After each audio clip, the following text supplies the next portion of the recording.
നമസ്കാരം. Good morning കേരളത്തിലേക്ക് പ്രിയപ്പെട്ട എല്ലാ പ്രേക്ഷകർക്കും സ്വാഗതം. ജനാധിപത്യത്തിൻ്റെ സുപ്രധാനമായ അതിശക്തമായ ആ 4 തൂണുകളിലൊന്നായി പ്രവർത്തിക്കുന്നവർ മാധ്യമപ്രവർത്തകർ. ഒരുപക്ഷെ ലോകത്തിൻ്റെ കണ്ണും കാതും മനസ്സും മനസാക്ഷിയും ഒക്കെയായി പ്രവർത്തിക്കുന്നവർ, പലപ്പോഴും അവരുടെ ജീവൻ പോലും പണയം വെച്ച്. ഇന്ന് ലോകത്തെ ഏറ്റവും വലിയ ദുരന്ത ഭൂമിയായി മാറിയ ഗാസയിൽ ഇസ്രയേൽ ആക്രമണത്തിൽ ജീവൻ നഷ്ടമായിരിക്കുന്നു. അൽ ജസീറയിലെ അടക്കം ആ പ്രിയപ്പെട്ട 5 മാധ്യമ സുഹൃത്തുക്കൾക്ക്. ഗാസയുടെ ദുഃഖവും ദുരന്തവും ഒക്കെ ലോകത്തെ അറിയിച്ചുകൊണ്ടേയിരുന്നവർ, ഗാസയുടെ നാവും മനസാക്ഷിയുമൊക്കെയായി പ്രവർത്തിച്ചവർ. പ്രിയ സുഹൃത്തുക്കൾക്ക് ആദരാഞ്ജലി അർപ്പിച്ച് നമുക്ക് തുടങ്ങാം ഇന്നത്തെ ഗുഡ് മോർണിംഗ് കേരളത്തിലേക്ക്. ആദ്യം തലക്കെട്ടുകൾ.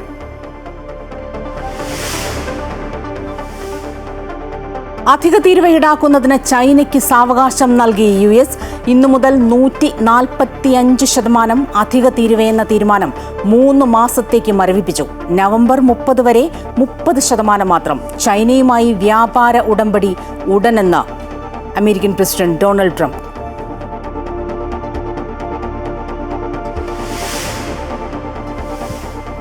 കേരളത്തിൽ 2 വർഷത്തിനുള്ളിൽ 201 സർക്കാർ സ്കൂളുകൾ പൂട്ടിയതായി കേന്ദ്ര സർക്കാർ. തമിഴ്നാട്, തെലങ്കാന ഉൾപ്പെടെയുള്ള സംസ്ഥാനങ്ങളിൽ സ്കൂളുകളുടെ എണ്ണം കൂടിയെന്നും കേന്ദ്ര വിദ്യാഭ്യാസ സഹമന്ത്രി ലോക്സഭയിൽ. കേന്ദ്രത്തിന്റെ കണക്കുകൾ തെറ്റെന്ന് കേരളം.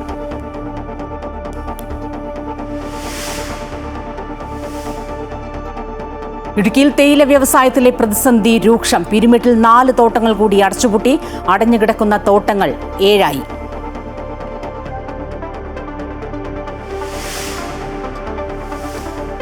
പ്രൊഡ്യൂസേഴ്സ് അസോസിയേഷൻ തെരഞ്ഞെടുപ്പിൽ പത്രിക തള്ളിയതിനെതിരെ സാന്ദ്ര തോമസ് നൽകിയ ഹർജിയിൽ ഇന്ന് ഉത്തരവ്. ഹർജി പരിഗണിക്കുന്നത് എറണാകുളം സബ് കോടതി.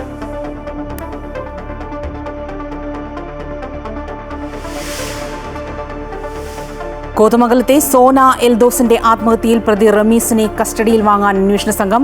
റമീസിന്റെ മാതാപിതാക്കളുടെ വിശദമായ മൊഴിയെടുത്ത ശേഷം കൂട്ടുപ്രതിയാക്കുന്നതിൽ തീരുമാനം.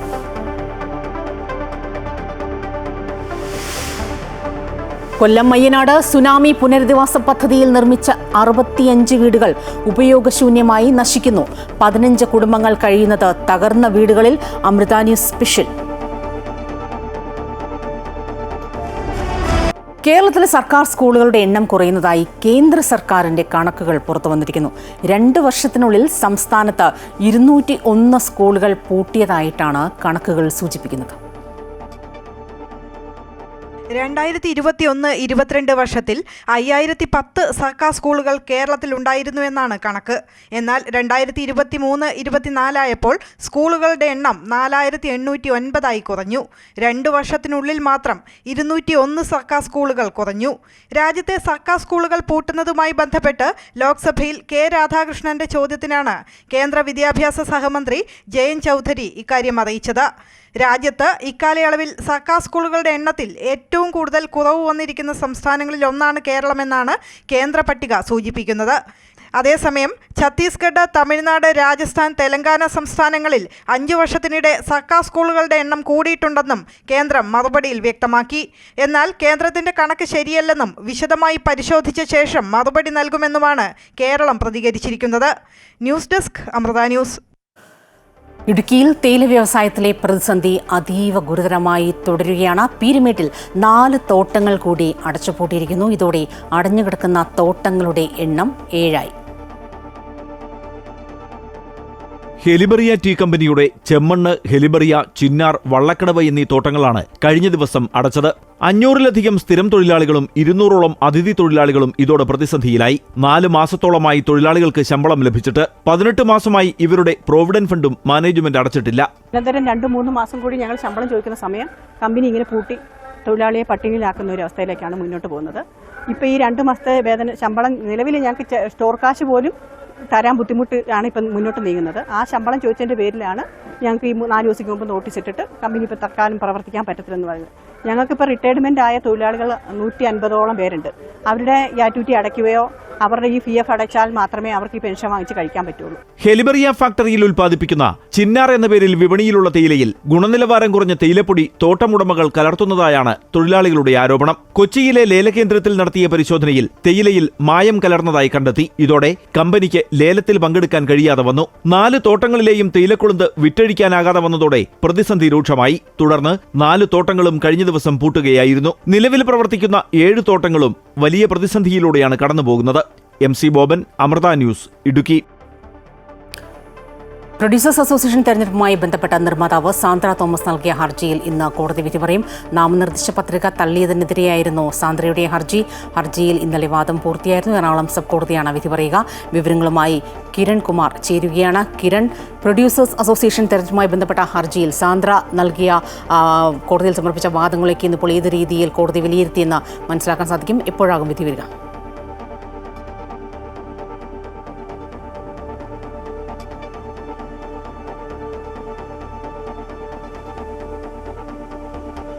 സ്വപ്ന, ഈ പ്രൊഡ്യൂസേഴ്സ് അസോസിയേഷൻ്റെ തിരഞ്ഞെടുപ്പുമായി ബന്ധപ്പെട്ട് നേരത്തെ നൽകിയിരുന്ന നാമനിർദ്ദേശ പത്രിക തള്ളിയതിനെ തുടർന്നാണ് സാന്ദ്ര തോമസ് കഴിഞ്ഞ ദിവസം കോടതിയെ സമീപിച്ചിരുന്നത്. ഈ അസോസിയേഷൻ്റെ പ്രസിഡന്റ്, സെക്രട്ടറി, ഒപ്പം തന്നെ എക്സിക്യൂട്ടീവ് കമ്മിറ്റി അംഗം എന്ന നിലയിലായിരുന്നു ഇവർ പത്രിക സമർപ്പിച്ചിരുന്നത്. എന്നാൽ പ്രസിഡന്റ്, സെക്രട്ടറി സ്ഥാനത്തേക്കുള്ള പത്രിക തള്ളിയിരുന്നു.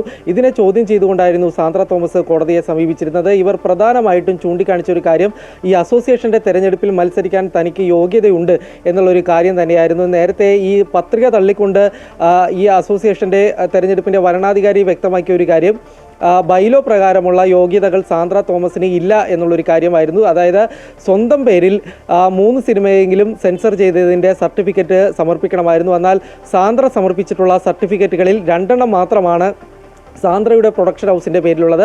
ബാക്കി ഇവർ മറ്റൊരു പ്രൊഡക്ഷൻ ഹൗസുമായി ചേർന്ന് നിർമ്മിച്ചിട്ടുള്ള ഒരു സിനിമയുടേതാണ് എന്ന കാര്യം ചൂണ്ടിക്കാണിച്ചുകൊണ്ടായിരുന്നു ഇത് തള്ളിയിരുന്നത്. എന്നാൽ പിന്നീട് സാന്ദ്ര പറഞ്ഞത് തനിക്ക് ഈ യോഗ്യതയുണ്ട്, തൻ്റെ പേരിൽ മാത്രം 5ഓളം സിനിമകൾ സെൻസർ ചെയ്തിട്ടുണ്ട് എന്നുള്ളൊരു കാര്യമായിരുന്നു സാന്ദ്ര പറഞ്ഞത്. ഈ കാരണമില്ലാതെ തന്നെ തൻ്റെ പത്രിക തള്ളി എന്ന് ചൂണ്ടിക്കാണിച്ചുകൊണ്ടായിരുന്നു ഏതായാലും സാന്ദ്ര കോടതിയെ സമീപിച്ചത്. ഈ വാദം ഇന്നലെ കോടതിയിൽ കേട്ടിരുന്നു. 2 നേരമായി തന്നെ, അതായത് രാവിലെ ഇത് ആദ്യം ഹർജി പരിഗണിക്കുകയും പിന്നീട് ഉച്ചയ്ക്ക് ശേഷം വീണ്ടും പരിഗണിക്കുകയും ചെയ്തിരുന്നു. ഈ വാദം പൂർത്തിയായതിനെ തുടർന്നാണ് ഏതായാലും ഇന്ന് ഈ വിധി പറയുന്നതിന് വേണ്ടി മാറ്റിയിരിക്കുന്നത്. എറണാകുളം സബ് കോടതിയാണ് ഈ സാന്ദ്ര തോമസിൻ്റെ ഹർജിയിൽ വിധി പറയുക. സ്വപ്ന. കിരൺ, ഈ കോതമംഗലത്തെ സോന എൽദോസിൻ്റെ ആത്മഹത്യയിലും അതിൻ്റെ വിശദാംശങ്ങളെല്ലാം പുറത്തു വരുന്നു. ഇന്നിപ്പോൾ പ്രതി റമീസിനെ കസ്റ്റഡിയിൽ വാങ്ങാൻ അന്വേഷണ സംഘം തയ്യാറെടുക്കുകയാണല്ലോ. ഈ റമീസിൻ്റെ മാതാപിതാക്കളുടെയും വിശദമായ മൊഴിയടക്കം ഇന്നിപ്പോൾ രേഖപ്പെടുത്തുമല്ലോ. ഇവരെ കൂട്ടുപ്രതിയാക്കുമോ?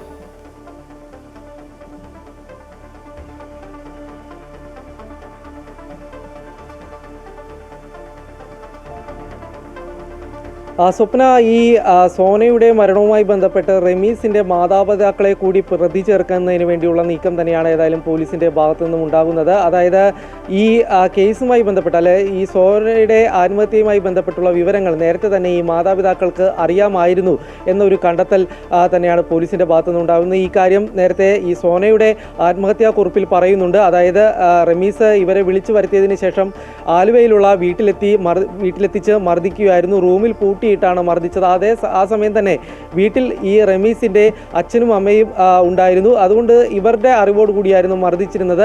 കൂടാതെ ഈ ആത്മഹത്യക്ക് പ്രേരിപ്പിക്കുന്നതിലേക്ക് അടക്കം ഉള്ള കാര്യങ്ങളിലും ഇവർക്ക് അറിവുണ്ടായിരുന്നു എന്നുള്ളൊരു കാര്യം തന്നെയാണ് ഈ സോനയുടെ ആത്മഹത്യാക്കുറിപ്പിൽ നിന്ന് വ്യക്തമാകുന്നത്. ഇന്നലെ റമീസിനെ പ്രാഥമികമായിട്ടുള്ള ചോദ്യം ചെയ്യലുകൾ നടത്തിയിരുന്നു. ഈ ചോദ്യം ചെയ്യലുകളിൽ തന്നെ റമീസ് ഈ കാര്യം കുറ്റങ്ങളെല്ലാം തന്നെ സമ്മതിക്കുകയും ചെയ്തിരുന്നു. അതായത് സോനയുമായി അടുപ്പമുണ്ടായിരുന്നുവെന്നും പിന്നീട് സോനയെ മതം മാറ്റാൻ നിർബന്ധിച്ചിരുന്നുവെന്നും മർദ്ദിച്ചിരുന്നുവെന്നും അടക്കമുള്ള കാര്യങ്ങൾ റമീസും സമ്മതിക്കുകയുണ്ടായിരുന്നു. അതിനുശേഷമാണ് ഇന്നലെ ഉച്ചയ്ക്ക് ശേഷം ഇയാളുടെ അറസ്റ്റ് രേഖപ്പെടുത്തുകയും പിന്നീട് റിമാൻഡ് ചെയ്യുകയും ചെയ്തിരിക്കുന്നത്.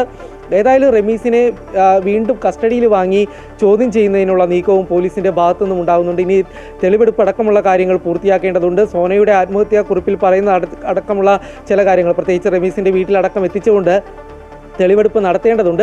ഈ കാര്യങ്ങളിൽ കൂടി പൂർത്തീകരിക്കുന്നതിന് വേണ്ടിയാണ് ഏതായാലും ഇയാളെ കസ്റ്റഡിയിൽ വാങ്ങാൻ പോകുന്നത്. അതുകൊണ്ട് തന്നെ പോലീസ് റമീസിന് വേണ്ടിയുള്ള കസ്റ്റഡി അപേക്ഷ ഉടൻ തന്നെ നൽകുമെന്ന് തന്നെയാണ് മനസ്സിലാക്കാൻ സാധിക്കുന്നത്. കിരണാണ് വിവരങ്ങളുമായി ചേർന്നത്. അധിക തീരുവ ഈടാക്കുന്നതിൽ നിന്ന് ചൈനയ്ക്ക് സാവകാശം നൽകി അമേരിക്കൻ പ്രസിഡന്റ് ഡൊണാൾഡ് ട്രംപ് ഇന്ന് പ്രാബല്യത്തിൽ വരേണ്ടിയിരുന്ന 145% അധിക തീരുവ 3 മാസത്തേക്ക് മരവിപ്പിച്ചു. ചൈനീസ് ഉൽപ്പന്നങ്ങൾക്ക് നവംബർ 30 വരെ 30% തീരുവ. അതേസമയം ചൈനയുമായി വ്യാപാര ഉടമ്പടി ഉടനെന്ന് ഡൊണാൾഡ് ട്രംപ് പ്രതികരിച്ചു. ചൈനയ്ക്കെതിരെ അധിക തീരുവയായ 145% ഏർപ്പെടുത്താൻ മണിക്കൂറുകൾ ബാക്കി നിൽക്കെയാണ് ട്രംപിന്റെ അപ്രതീക്ഷിത തീരുമാനം. വരുന്ന 3 മാസത്തേക്കാണ് ഇളവ്. അതുവരെ ചൈനീസ് ഉൽപ്പന്നങ്ങൾക്ക് അമേരിക്കയിൽ 30% മാത്രമായിരിക്കും തീരുവ. ചൈന അസാധാരണ നികുതിയാണ് ചുമത്തുന്നതെങ്കിലും പ്രസിഡന്റ് ഷീ ജിൻപിങ്ങുമായും ചൈനയുമായും നല്ല ബന്ധമാണ് അമേരിക്കയ്ക്കുള്ളത്. അതുകൊണ്ടാണ് ഇളവ് നൽകുന്നതെന്നും ട്രംപ് പ്രതികരിച്ചു. കൂടാതെ ചൈനയുമായി വ്യാപാര ഉടമ്പടി ഉടനുണ്ടാകുമെന്നും അദ്ദേഹം കൂട്ടിച്ചേർത്തു. അതേസമയം അമേരിക്കൻ ഉൽപ്പന്നങ്ങൾക്ക് ഏർപ്പെടുത്തിയ 125% അധിക തീരുവ ഈടാക്കലിൽ നിന്ന് ചൈനയും പിൻവാങ്ങി. US ഉൽപ്പന്നങ്ങൾക്ക് നിലവിൽ ചൈന 10% തീരുവയാണ് ഈടാക്കുന്നത്. ഡൊണാൾഡ് ട്രംപ് അമേരിക്കൻ പ്രസിഡന്റായി അധികാരത്തിൽ വന്നത് മുതൽ ഇരു രാജ്യങ്ങളും പരസ്പരം ഉൽപ്പന്നങ്ങൾക്ക് തീരുവ വർദ്ധിപ്പിച്ചുകൊണ്ട് വ്യാപാര യുദ്ധത്തിലായിരുന്നു. തുടർന്ന് മേയിൽ ഇരു രാജ്യങ്ങളും അവ താൽക്കാലികമായി കുറയ്ക്കാൻ സമ്മതിച്ചിരുന്നു. വീണ്ടും അധിക തീരുവ എന്ന നിലപാടിലേക്ക് ട്രംപ് നീങ്ങിയതോടെയാണ് ചൈനയും നിലപാട് കടുപ്പിച്ചത്. News desk Amrita TV. ഒരു വീടിനായുള്ള അപേക്ഷകൾ സർക്കാർ ഓഫീസുകളിൽ കെട്ടിക്കിടക്കുമ്പോൾ നിർമ്മിച്ച വീടുകൾ ഉപയോഗിക്കാൻ കഴിയാതെ നശിക്കുന്ന കാഴ്ചയാണ് കൊല്ലം ജില്ലയിലെ മയ്യനാട് പഞ്ചായത്തിലുള്ളത്. സുനാമി പുനരധിവാസ പദ്ധതിയുടെ ഭാഗമായി നിർമ്മിച്ച വീടുകളാണ് ഇത്തരത്തിൽ നശിക്കുന്നത്. നിലവിൽ ഇവിടെയുള്ള കുടുംബങ്ങൾ തകരുന്ന മേൽക്കൂരകൾക്ക് താഴെ ഭീതിയോടെയാണ് കഴിയുന്നത്. തീരദേശ മേഖലകളിൽ ഉൾപ്പെടെ കഴിഞ്ഞു വന്നിരുന്നവരെ പുനരധിവസിപ്പിക്കാനായാണ് ഇത്തരത്തിലൊരു പദ്ധതി ആവിഷ്കരിച്ച് നടപ്പിലാക്കിയത്. പക്ഷേ നടപ്പിലായത് ഇങ്ങനെയൊക്കെയാണെന്ന് മാത്രം.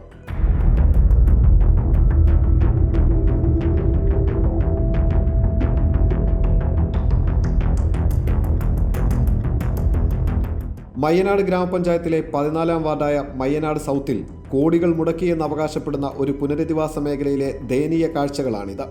കെട്ടിടത്തിനുള്ളിലെ കോൺക്രീറ്റ് പാളികൾ പല വീടുകളിലും ഇളകി വീണ് അപകടാവസ്ഥയിലാണ്. മഴക്കാലമായാൽ ചോർന്നൊലിക്കുന്ന മേൽക്കൂരകൾ ഏതു നിമിഷവും ഇടിഞ്ഞു വീഴുമെന്ന പേടിയോടെയാണ് ഇവിടെ പലരും കഴിയുന്നത്. പൊട്ടിവീണ മേൽക്കൂരകൾ മൂലം പരിക്കേറ്റവരുമുണ്ട്. പക്ഷേ ഇതിനൊക്കെ പരിഹാരമായി ആരെ കാണണമെന്നോ ആരോട് പറയണമെന്നോ ഇവിടെ ജീവിക്കുന്നവർക്കറിയില്ല. വോട്ട് ചോദിച്ചെത്തുന്ന രാഷ്ട്രീയ പാർട്ടികളോട് ആവശ്യങ്ങൾ പറയുമ്പോൾ കൈപിടിച്ച് ഉറപ്പു നൽകും, ചിരിച്ചുകൊണ്ട് പരിഹരിക്കാമെന്ന് പറയും. പക്ഷേ അതൊന്നും നടക്കില്ല എന്ന് മനസ്സിലാക്കിയ ജനങ്ങൾ ജില്ലാ കളക്ടറെ ഉൾപ്പെടെ കണ്ട് പലതവണ പരാതികൾ നൽകി. എന്നിട്ടും ഒരു ഫലവും ഉണ്ടായില്ല. വാർഡ് മെമ്പർ ഷീലജയോട് ഇവിടെ കഴിയുന്നവർ അവരുടെ ദുരവസ്ഥ പറഞ്ഞപ്പോൾ മെമ്പറുടെ മറുപടി ഇതായിരുന്നു.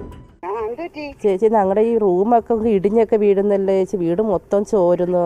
അതേപോലെ അടുക്കളയുടെ ഫ്രണ്ട് മൊത്തം ഇടിഞ്ഞ് വീഴുകയാണ്. ഞങ്ങൾ എത്രയും നേരം രാത്രിയും പകൽ കിടന്ന് ഉറങ്ങുന്ന ഒരു പേടിയാണ് കിടക്കാനായിട്ട്. ഇപ്പോൾ നിങ്ങൾ പറയുന്ന കാര്യം എനിക്ക് മനസ്സിലായി.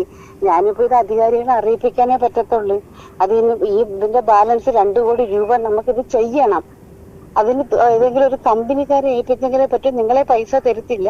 പൈസ തരാം, അത് അവർ തന്നെ വന്ന് ചെയ്യും. ഞങ്ങൾക്ക് അത് മതി. ഞങ്ങൾക്ക് കാശ് കൈ തരണ്ട. ഞങ്ങളുടെ വീടൊക്കെ ഒന്ന് ശരിയാക്കി തന്നാൽ മാത്രം മതി. പിന്നെ നമ്മുടെ ഡിപ്പാർട്ട്മെന്റുകളാണ് ഇതെല്ലാം ചെയ്ത് വെക്കുന്നത്. എന്തെങ്കിലും ചെയ്യാൻ പറയാം. ഇപ്പൊ കാര്യം എന്ന് വെച്ചാൽ വോട്ടിന്റെ കാര്യം വരില്ല. അതുകൊണ്ട് അവരിനിയിപ്പോൾ അതിന് വേണ്ടി എന്തെങ്കിലും കയറി ഇങ്ങൊക്കെ വരും. കാര്യം നിങ്ങൾക്ക് അത് ചെയ്തു തരാം, ഇത് സമയമാകുമ്പോൾ വോട്ട് ഇട്ട് കഴിഞ്ഞ് തീരുമ്പോൾ അവർ കൈ ഒഴിയും. പ്രദേശത്തെ മറ്റ് ജനവാസ മേഖലകൾക്ക് സമീപത്തേക്കാണ് ഇവിടെ നിന്നുള്ള മലിനജലം ഒഴുക്കിവിടുന്നത്. അതാകട്ടെ പൊട്ടിയൊലിച്ച് പ്രദേശമാകെ വ്യാപിച്ചതുമൂലം ദുർഗന്ധവും രോഗഭീതിയും ഉയർത്തുന്നു. പഞ്ചായത്തിലെ ആരോഗ്യ വിഭാഗം പ്രവർത്തകരുടെ കണക്കുകളിൽ സാംക്രമിക രോഗങ്ങളും പകർച്ചവ്യാധികളും ഈ പ്രദേശങ്ങളിൽ നിരവധി റിപ്പോർട്ട് ചെയ്യുന്നതായി പറയുമ്പോഴാണ് അതിലേക്കു നയിക്കുന്ന ഈ ദുരവസ്ഥയെ പഞ്ചായത്ത് കണ്ടില്ല എന്ന് നടിക്കുന്നത്. ഇവിടെ ചിലവാക്കിയത് 3.25 കോടിയോളം രൂപ, നിർമ്മിച്ചത് 80 വീടുകൾ, താമസമുള്ളത് 15 വീടുകളിൽ മാത്രം. വീടുകളില്ലാത്തവരുടെ നിരവധി അപേക്ഷകൾ ജില്ലാ ഭരണകൂടത്തിന്റെ മുന്നിലുള്ളപ്പോൾ ഇവിടെ വെറുതെ കിടന്ന് നശിക്കുന്നത് 65 വീടുകളാണ്. ഇതിൽ ഉത്തരം പറയേണ്ടത് ആരാണ്? ഭരണകൂടത്തിന്റെ പിടിപ്പുകേട് മൂലം ഇത്തരം അനാസ്ഥകൾ ഈ ജില്ലയിൽ വ്യാപകമായി തുടരുന്നു. പ്രദീപ് വാളത്തുങ്കലിനൊപ്പം സുധീഷ്, അമൃത ന്യൂസ്, കൊല്ലം. വീട് അനുവദിച്ചതായുള്ള അറിയിപ്പ് കിട്ടി പലരും ഇവിടെ വന്ന് നോക്കി പോകാറുണ്ട്. പക്ഷേ അവരൊന്നും പിന്നീട് മടങ്ങിയെത്താറില്ല.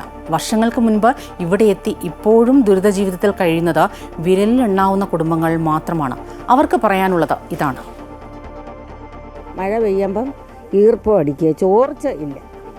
പിന്നെ അകത്ത് തോലത് കണ്ട ആ ഭിത്തി വെള്ളം അകത്തോട്ട് പിടിച്ച് ഇരിക്കുകയാണ്. പിന്നെ ഈ കുടുക്കം കണ്ടു 2-3 ദിവസം വെള്ളം ഇല്ലാതിരിക്കും. അതും കണ്ടെടുക്കുക, വിളിച്ച് പറയുമ്പോൾ അവർ വെള്ളം വിട്ടു തരുന്നു. ഇങ്ങനെയുള്ള അവസ്ഥയാണ്. കലക്ടർ വരികയോ ഇവിടുത്തെ മെമ്പർ പോലും തിരിഞ്ഞു നോക്കുന്നില്ല.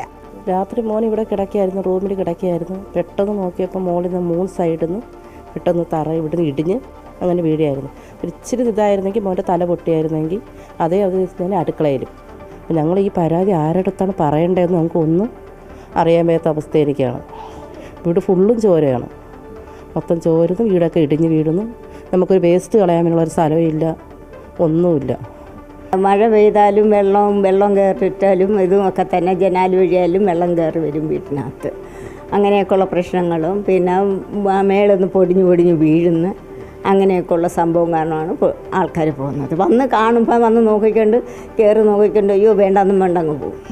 ഇവിടെ നടക്കുന്ന സംഭവം അതാണ്. എല്ലാ ഫ്ലാറ്റുകളും അതുപോലെ തന്നെ എല്ലായിടവും ഇടിഞ്ഞും പൊളിഞ്ഞൊക്കെ കിടപ്പുണ്ട്. മൊത്തം ഫ്ലാറ്റുകൾ ഇടിഞ്ഞും പൊളിഞ്ഞും അത് ഇതുമൊക്കെ എല്ലാം പൊട്ടിപ്പൊളിഞ്ഞൊക്കെ കിടക്കും. വോട്ടർ പട്ടിക വിവാദത്തിൽ സഭ ഇന്നും പ്രക്ഷുബ്ധമായേക്കും. ലോക്സഭയിലും രാജ്യസഭയിലും വിഷയം ഇന്നും ഉന്നയിക്കാനാണ് പ്രതിപക്ഷ നീക്കം. ഇതിനു മുന്നോടിയായി പ്രതിപക്ഷ എംപിമാരുടെ യോഗം രാവിലെ ചേരും. കഴിഞ്ഞ 4 ദിവസങ്ങളിലും വോട്ടർ പട്ടിക വിവാദത്തിൽ ഇരു സഭകളും പ്രക്ഷുബ്ധമായിരുന്നു. രാഹുൽ ഗാന്ധിയുടെ വോട്ട് മോഷണ ആരോപണവും ബീഹാറിലെ പ്രത്യേക വോട്ടർ പട്ടിക പരിഷ്കരണവും ഉന്നയിച്ച് പാർലമെന്റിനകത്തും പുറത്തും ഇന്ത്യ സഖ്യത്തിലെ എംപിമാർ ഇന്നലെ പ്രതിഷേധിച്ചിരുന്നു. 300ഓളം എംപിമാരാണ് തെരഞ്ഞെടുപ്പ് ഓഫീസിലേക്കുള്ള മാർച്ചിൽ പങ്കെടുത്തത്. ഇവരെ പോലീസ് അറസ്റ്റ് ചെയ്ത് നീക്കി. ഇന്നും സംസ്ഥാന വ്യാപകമായി പ്രതിഷേധം കടുപ്പിക്കാനാണ് നീക്കം. സ്വാതന്ത്ര്യ സമര പോരാട്ടത്തിന്റെ ചരിത്രം പറയുകയാണ് വട്ടിയൂർക്കാവിലെ സ്വാതന്ത്ര്യ സമര സ്മാരകം. 1938 ഡിസംബർ 22 വട്ടിയൂർക്കാവ് സമ്മേളനം അരങ്ങേറിയത് ഇവിടെയാണ്. രാജ്യം സ്വാതന്ത്ര്യദിനം ആഘോഷിക്കാനൊരുങ്ങുമ്പോൾ തലസ്ഥാന നഗരിയിലെ ഈ സ്മാരകവും ഓർമ്മയിൽ നിറയുകയാണ്. 1938 തിരുവിതാംകൂർ സ്റ്റേറ്റ് കോൺഗ്രസിന്റെ ആദ്യ സമ്മേളനം നടന്നത് വട്ടിയൂർക്കാവിലായിരുന്നു. ആ ചരിത്രം ഓർമ്മിപ്പിച്ചാണ് സമ്മേളന സ്മാരകം ഇവിടെ തലയുയർത്തി നിൽക്കുന്നത്.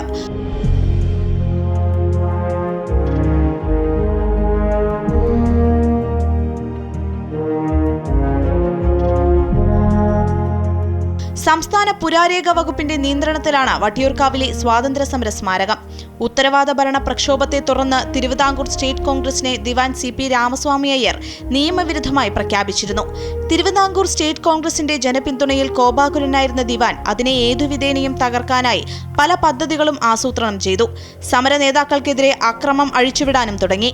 ഇതിനെതിരെയുള്ള ശക്തമായ പ്രതിഷേധം കൂടിയായിരുന്നു വട്ടിയൂർക്കാവ് സമ്മേളനം. ദിവാന്റെ നിരോധനാജ്ഞകളെ എല്ലാം ലംഘിച്ചുകൊണ്ട് ഭാരതത്തിൻ്റെ സ്വാതന്ത്ര്യത്തിനു വേണ്ടി തിരുവിതാംകൂർ ഭരിച്ചിരുന്ന ദിവാൻ CP രാമസ്വാമിയെ എതിർത്തുകൊണ്ട് വെല്ലുവിളിച്ചുകൊണ്ട് ആയിരക്കണക്കിന് സമരഭടന്മാർ വട്ടിയൂർക്കാവ് കേന്ദ്രീകരിച്ച് സമ്മേളനം നടത്തുകയും പതാക ഉയർത്തുകയും സ്വാതന്ത്ര്യത്തിനു വേണ്ടിയുള്ള പ്രമേയം പാസാക്കുകയും ചെയ്ത സമ്മേളനമാണ് വട്ടിയൂർക്കാവ് സമ്മേളനം. ഇത് 1938 നടക്കുമ്പോൾ ഭാരതത്തിലെമ്പാടും സ്വാതന്ത്ര്യ സമരത്തിൻ്റെ ഏറ്റവും നിർണായകമായ സമരങ്ങൾ നടന്നു വരുന്ന സമയത്താണ് വട്ടിയൂർക്കാവിൽ ഈ സമ്മേളനം നടന്നു വന്നത്. സ്വാതന്ത്ര്യത്തിനായി എല്ലാം ത്യജിച്ചവർക്കുള്ള ആദരസൂചകമായി 2015 മുഖ്യമന്ത്രിയായിരുന്ന ഉമ്മൻചാണ്ടിയാണ് വട്ടിയൂർക്കാവിലെ സ്വാതന്ത്ര്യ സമര സ്മാരകത്തിന്റെ ശിലാസ്ഥാപനം നിർവഹിച്ചത്. പ്രതിരോധത്തിന്റെയും ഐക്യത്തിന്റെയും പ്രതീകമായി ഇന്നും വട്ടിയൂർക്കാവിലെ ചരിത്ര സ്മാരകം നിലനിൽക്കുന്നു. സ്വാതന്ത്ര്യ സമര പോരാട്ടത്തിലെ ഒരു ധീര സംഭവത്തിന്റെ ഓർമ്മപ്പെടുത്തലാണ് വട്ടിയൂർക്കാവിലെ ഈ ചരിത്ര സ്മാരകം. നാം ഇന്നനുഭവിക്കുന്ന ഈ സ്വാതന്ത്ര്യം ഒരുപാട് പേരുടെ ത്യാഗത്തിന്റെയും പോരാട്ടത്തിന്റെയും ധീരതയുടെയും ഫലമാണ്. ആ ചരിത്രം എന്നും ഓർമ്മിക്കപ്പെടേണ്ടവയുമാണ്. ക്യാമറാമാൻ സനിൽകുമാറിനൊപ്പം ആതിര രാധാകൃഷ്ണൻ, അമൃത ന്യൂസ്, തിരുവനന്തപുരം. കാസർഗോഡ് കുട്ടനാടി വയലിൽ നാട്ടുപാട്ടിന്റെ താളത്തിൽ മഴപ്പുലിമയുടെ ആരവം. കാർഷിക വൃത്തിയിലേക്ക് പുതുതലമുറയെ ആകർഷിക്കാനായി ഒരുക്കിയ മഴപ്പുലിമയിൽ നാടൊന്നടങ്കം വയലിൽ ഇറങ്ങി.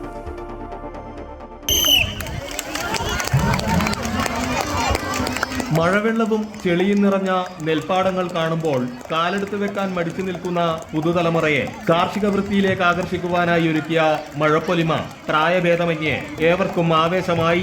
നാട്ടിപ്പാട്ടുപാടി ചെളിയിൽ നൃത്തം വെക്കുകയും ഒപ്പം ഓട്ടമത്സരം, തൊപ്പിക്കളി, നിധി തേടൽ തുടങ്ങിയ രസകരങ്ങളായ മത്സരങ്ങളും ആരവം തീർത്തുകൊണ്ട് കുട്ടികളെയും യുവജനങ്ങളെയും വയലിലിറക്കി. പാടശേഖരവുമായുള്ള ജൈവബന്ധവും നാട്ടുതനിമയും ഉറപ്പാക്കുന്ന പരിപാടി ആവേശക്കടലായി മാറി.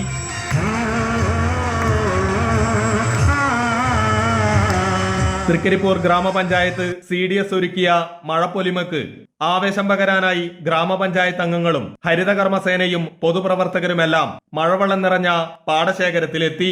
എവിടെ നോക്കിയാൽ എവിടെ വയലുണ്ടോ ആ വയലുകളൊക്കെ തന്നെ ഓരോ ദിവസം എന്നോണം മണ്ണിട്ട് നികത്തി അവിടെ വീടുകൾ വെക്കുന്നു, ഷോപ്പുകൾ പണിയുന്നു. അങ്ങനെ ആരും നിയന്ത്രിക്കാൻ പറ്റാത്ത വിധം മരിച്ചുകൊണ്ടിരിക്കുകയാണ്. കാർഷിക സംസ്കാരത്തെ മുറുകെ പിടിക്കാനായി ഒരുക്കിയ മഴപ്പൊലിമയുടെ സമാപനത്തിൽ ഏക്കറുകൾ വ്യാപിച്ചു കിടക്കുന്ന കുട്ടനാടി പാടശേഖരം മുഴുവൻ നെൽകൃഷി ഇറക്കാനുള്ള തയ്യാറെടുപ്പുകളുമായാണ് നാട്ടുകാർ മടങ്ങിയത്. അമൃത ന്യൂസ്, കാസർഗോഡ്.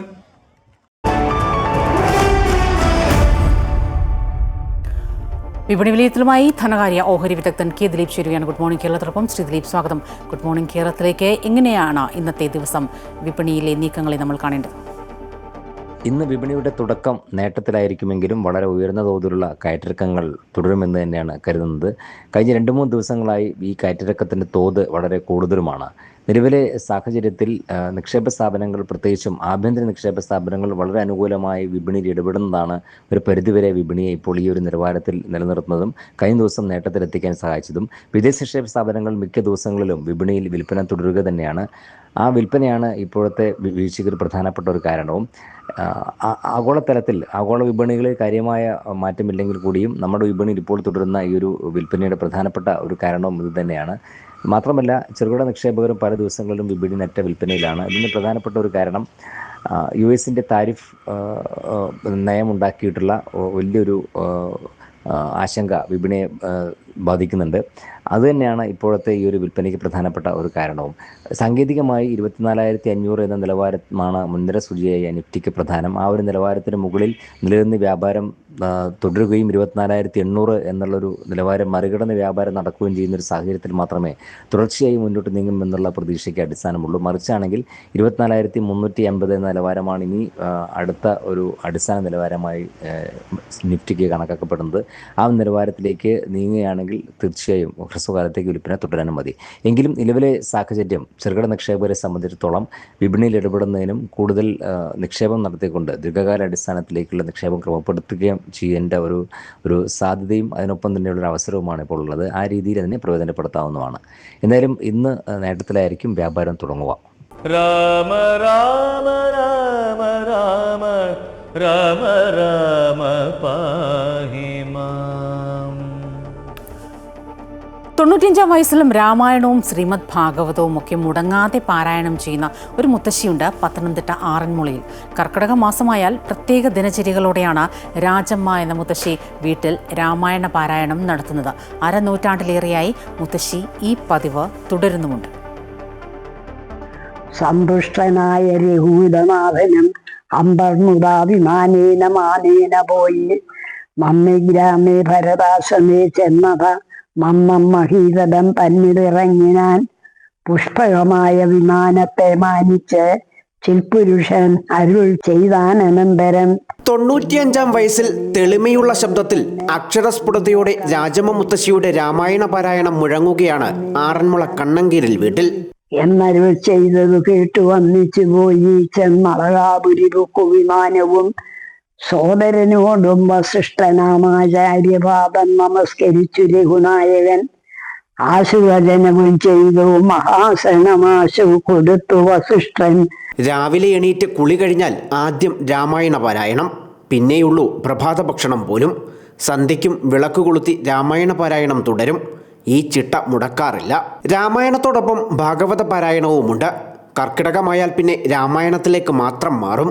രക്ഷിക്ക ഭൂതലമെന്നപേക്ഷിച്ചിത ലക്ഷ്മീപതിയായ രാമനോടന്നേരം ബ്രഹ്മസ്വരൂപനാത്മാരാമൻ ഈശ്വരൻ ജന്മനാശാദികളില്ലാതെ മംഗലൻ. രാവിലെ കുറച്ചു നേരം വായിക്കും. അത് കഴിഞ്ഞ് ഉച്ച കഴിഞ്ഞ് പിന്നെ 3:30 ആകുമ്പം പിന്നെ നാമം ജപിച്ചേച്ച് രാമായണം വായിക്കും. രാമായണം വായിക്കുമ്പോൾ ശ്രീരാമ ഭഗവാന്റെ ജീവിതയാത്രയ്ക്കൊപ്പം വൈകാരികമാണ് മുത്തശ്ശിയും. രാമന്റെയും സീതയുടെയും വനവാസം മുത്തശ്ശിക്ക് ദുഃഖമാണെങ്കിൽ ഏറെ സന്തോഷം നൽകുന്നത് ഭഗവാന്റെ പട്ടാഭിഷേകവും. ഭഗവാനെ അച്ഛനെ ഉപേക്ഷിക്കുന്നതും അച്ഛനെ കടന്നും കരയുന്നതും ഒക്കെ ഓർക്കുമ്പോഴേ നമുക്ക് പ്രയാസമാണ്. കണ്ടോ, ചിലപ്പോൾ കരഞ്ഞു പോകും. ഭഗവാന്റെ സമയമൊക്കെ അത് മുമ്പേ വായിച്ചുകൊണ്ടിരിക്കുമ്പോൾ അത് കരഞ്ഞു പോകും. വർഷങ്ങൾക്ക് മുൻപ് സദ്ഗുരു ശ്രീ മാതാ അമൃതാനന്ദമയി ദേവിയെ നേരിട്ട് കാണാൻ സാധിച്ചതിന്റെ സന്തോഷവും ഈ മുത്തശ്ശിക്കുണ്ട്. എൻ്റെ മോൻ എന്നെ കൊണ്ടുപോയി കാണിച്ചു.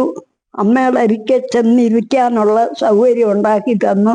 ഇരുന്നു അമ്മയുടെ പ്രസംഗമൊക്കെ കേട്ടു പോന്നു. പോരാ നേരം അമ്മയോട് പറഞ്ഞു പോവുകയാന്ന് പറഞ്ഞപ്പോൾ കെട്ടിപ്പിടിച്ച്. അതുകൊണ്ടൊക്കെയാ ഇതുപോലെ ഇരിക്കുന്നതെന്ന് തോന്നുന്നു. ആറന്മുള പഞ്ചായത്തിലെ തന്നെ ഏറ്റവും മുതിർന്ന വ്യക്തിയാണ് KN രാജമ്മ എന്ന മുത്തശ്ശി. മകൻ ഗോപകുമാറാണ് ഒപ്പമുള്ളത്. ഇക്കാലത്ത് പുതുതലമുറയും രാമായണവും ഭാഗവതവുമൊക്കെ അതിൻ്റെ ഉൾക്കാമ്പ് മനസ്സിലാക്കി വായിച്ചിരിക്കണമെന്നാണ് മുത്തശ്ശിയുടെ പക്ഷം. Kannan Dev, Amrita news, Pathanamthitta. Reporter good morning Keralam പൂർണ്ണമാവുകയാണ്. കൂടുതൽ വാർത്തകൾ അമൃത ന്യൂസ് യൂട്യൂബ് ചാനൽ തുടരും. നമസ്കാരം.